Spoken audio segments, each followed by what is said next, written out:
Hello and welcome. My name is Stephanie Kaler, and I'm going to be reviewing the evaluation of Port Malabar Elementary School's Title I program for fiscal year 2024.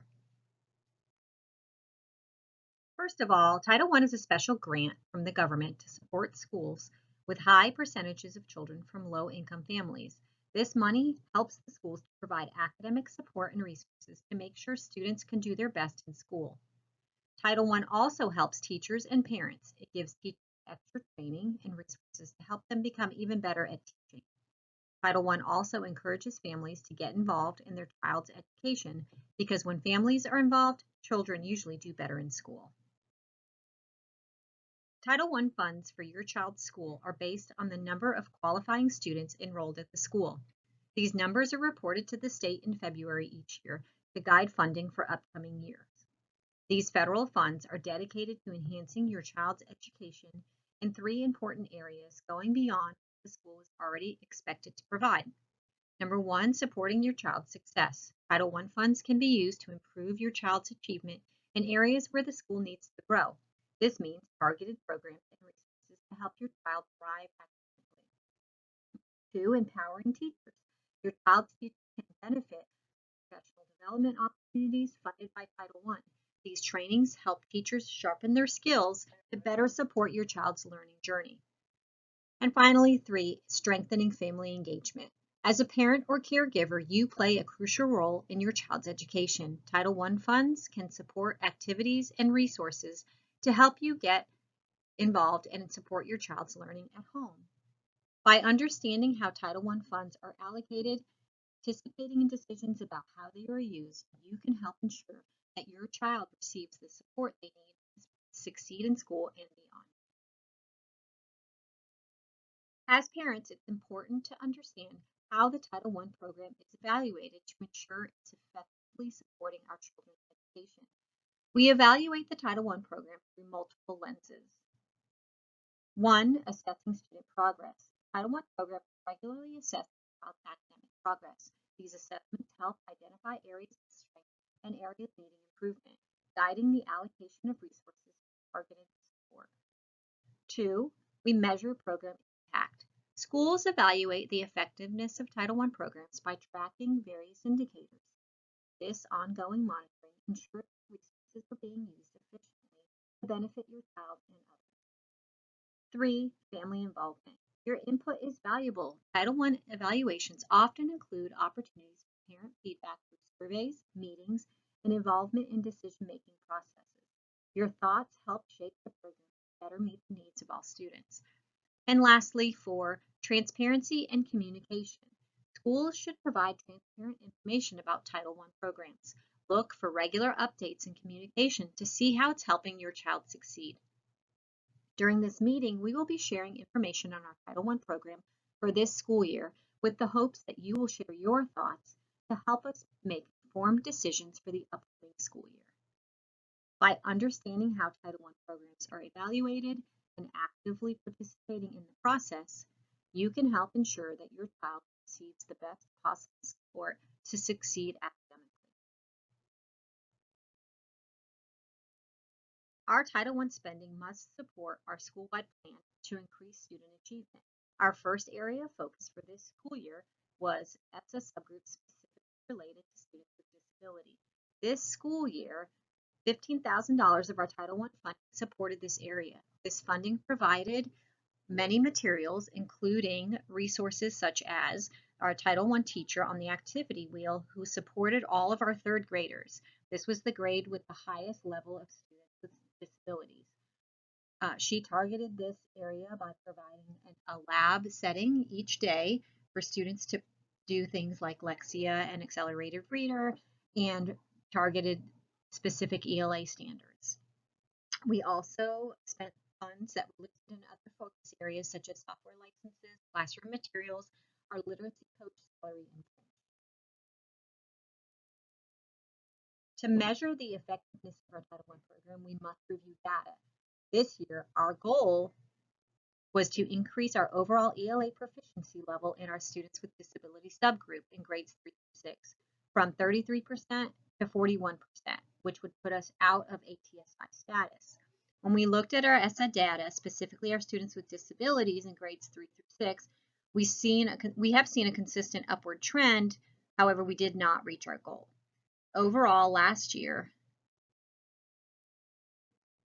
in 22-23, these are the percentages of students who met proficiency. In 23-24, you'll see in the next chart, those are the students that met proficiency. So we did see growth throughout the school year from Progress Monitoring 1, which was done in September, to Progress Monitoring 2 in January, and Progress Monitoring 3 in May. We saw our students grow, but when comparing last year's students to this year's, we have less students. The next area of focus that was in our SIP that we will be evaluating is instructional practice, specifically relating to ELA. A lot of Title I funds were spent towards ELA, and this includes $379,500.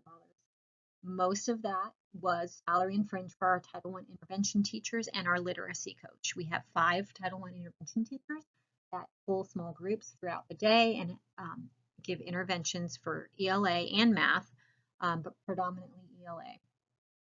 We use this funding to purchase supplemental software such as Lexia, Accelerated Reader, Generation Genius, Brain Pop, Vocabulary, and Reading A to Z.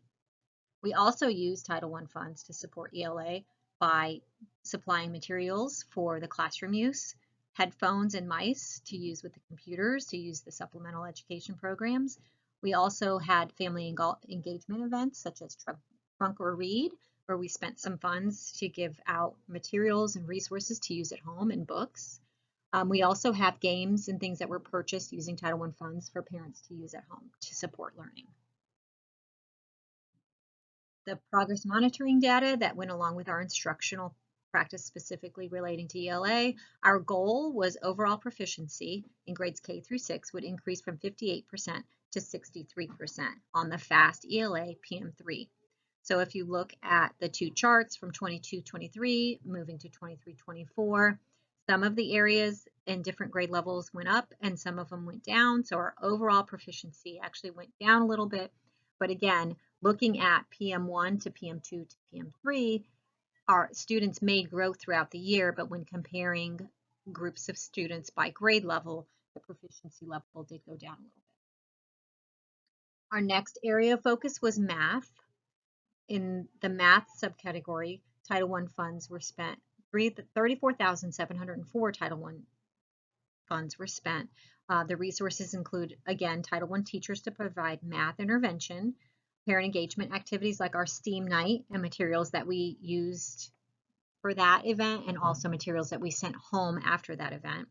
And then also student materials for the classroom, math manipulatives, mice, and things like computer headphones and things like that that went along with that to support math. The data to go along with our instructional practice specifically relating to math, our goal from 2022, we wanted to go up. So our goal before was to go from 58% to 63%. So we did meet our goal, close to our goal. We improved, but we didn't make it quite to 63%. So our overall proficiency in 22-23 was 57%, and we moved up to 60%. Next area of focus was instructional practice specifically relating to science. In this subcategory, $15,000 of Title I money was spent. A portion of this was for our Title I teacher that was on the activity wheel just during 5th grade, and she ran a science lab where they dove deeper into the standards and did hands-on activities and reviewed science materials each day. Other resources were software licenses like Generation Genius and Brain Pop and Vocabulary, our family STEAM night where there were science activities that we used funds for, and classroom materials to support science standards such as things for science experiments and manipulatives. The data to go along with our science goal, we wanted to increase by 5% from 61%. We wanted to be at 61%. So our overall, we stayed the same. We were at 56%, and we still stayed at 56% of our students meeting proficiency, which is a 3 or above. Our last area was our RAISE area. So Port Malabar is a RAISE school. So the resources that Title I spent were all integrated into our other areas of focus, such as our literacy coach, which was listed in our ELA, supplemental software programs, Title I staff, and classroom materials, which were all covered in the other areas of focus. Our RAISE data goes along with one group of students, which is our current fifth graders. When they were in third grade, we started as a RAISE school, and this same group of students is continuously an area that we need to work on. 25% of our fifth grade students were proficient on PM1. We did see growth. 46% were proficient on PM2, and 48% were proficient on PM3. However, we still did not meet our goal. So our Title I also pays for some summer spending. We have reserved some of our roll forward funds to pay teachers to come in and do a comprehensive needs assessment. This is where we will really get into our data, look at trends, look at areas that we need to improve, look at where we are, where we want to be, and what we need to do to get there as far as student achievement and also parent engagement. This meeting will take place on June 17th at 8:30. Invitations have gone out to families, but we are always looking for more to come. So if you are listening to this presentation and would like to attend, feel free to just come. You don't need to RSVP. It'll be at 8:30 in the morning on June 17th. As we're making plans for the upcoming school year, we would like to hear your thoughts. You are a valued member of our school community and have a unique perspective on what our students need that only you can share. After viewing this presentation, the important part is still to come. We ask that you please complete the survey, which will be on a QR code and a link, which will be attached to this PowerPoint, but it would also be emailed out. It's a brief but important survey that will only take you a couple of minutes to complete, but your input has a tremendous impact on our Title I program. If you have questions or comments, this is where you would leave those. We'd love your feedback. If you have any questions, please reach out that you would like answered right away, or you can just add them to the survey. And if you add your contact information, we'd be happy to reach out and talk about your questions. We would love, even if you don't have questions, if you have feedback or suggestions or any kind of feedback as far as what you would like our Title I funds to be spent on, or what maybe some parent engagement events you'd like to see us do, anything like that, please click the link or use the QR code to get to that survey. Thank you so much for watching our presentation, and we value our partnership and look forward to a great school year.